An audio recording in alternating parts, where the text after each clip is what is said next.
राज्यात स्थानिक स्वराज्य संस्थांच्या निवडणुका पार पडत असल्यानं सर्वत्र राजकीय वातावरण तापले असून शिरपूर वरवाडे नगर परिषदेतील निवडणूक तब्बल 9.5 वर्षांनी होत असल्यानं शहरात उत्सुकता आणि उत्साह दोन्हींची लाट उसळली आहे। विशेषतः तरुण मतदार हे या निवडणुकीकडे वेगळ्या अपेक्षाने पाहत असून स्वतःला प्रतिनिधित्व मिळावं यासाठी अनेकांनी आपले राजकीय दृष्टिकोन मजबूत केले आहेत।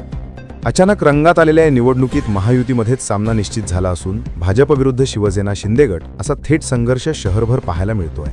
विशेष म्हणजे या निवडणुकीत घराणेशाही, दडपशाही, हुकुमशाही आणि मनमानी कारभार असे प्रमुख मुद्दे विशेष चर्चेत आहेत। याच अनुषंगाने गेल्या काही दिवसांपासून शिवसेनेने प्रचाराचा जोरदार धुराळा उडवला आहे। मोठ्या प्रमाणावर घोषणा, जनसंपर्क रॅली आणि कार्यकर्त्यांचा उत्स्फूर्त सहभाग यामुळे शहरभर वातावरण चैतन्यमय झालं। शहरातील प्रभाग क्रमांक 2 मध्ये काल शिवसेनेतर्फे भव्य प्रचार रॅली काढण्यात आली। या रॅलीत नगराध्यक्षपदाचे उमेदवार हेमंत पाटील, त्यांच्या पत्नी पल्लवी पाटील तसेच युवा कार्यकर्ता धीरज राजपूत यांनी सहभाग नोंदवत शिवसेनेच्या सर्व उमेदवारांसाठी घराघरात जाऊन मतदारांशी संवाद साधला।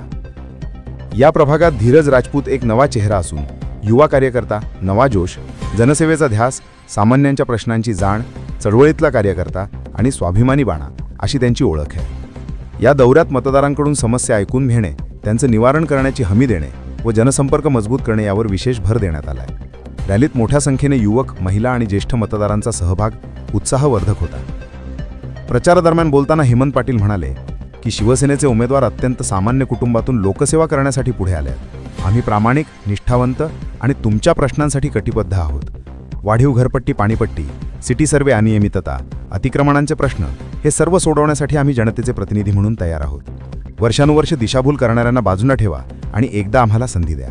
त्यांच्या या भावनिक आवाहनाने मतदारांमध्येही चर्चेची नवी लहर निर्माण केली आहे। शिरपूरमधील ही निवडणूक सध्या जिल्हाभरात चर्चेचा मुख्य विषय बनली आहे। तरुणाईचा उत्स्फूर्त सहभाग पाहता परिवर्तन होणार का, की सत्ताधारी वर्ग पुन्हा सत्ता स्थापन करणार, या प्रश्नाकडे येणाऱ्या काही दिवसात संपूर्ण जिल्ह्याचं लक्ष लागून आहे।